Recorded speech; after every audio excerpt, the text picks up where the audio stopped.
Te üldiselt muidu tegelete selle uue maja korterite müügiga ka praegu juba, jah? Jah. See hinnakiri, mis ma panin, et siin on kõik majad, mis praegu müügis on. Kõikide jääk on tänase seisuga, nad tõmbasid siinka maha, mis juba vahepeal ära müünud on. Näiteks 4. majas on 2 korterit vahepeal ära ostetud, siis need on siin joonega maha tõmmatud.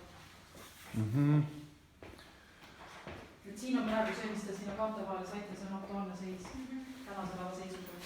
No nüüd tegelikkuses huvitaks jah rohkem selle number 4 maja siis teise planeeringuga korter, et pigem oleks huvitatud sellele hinnapakkumise saamisest.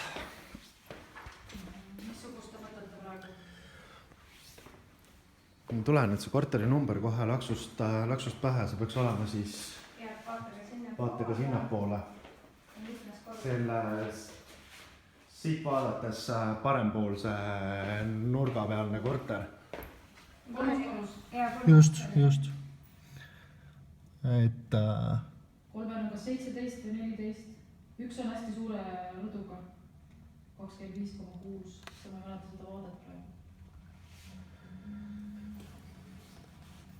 Kas oli 79,9 rutukvarter või 73,5?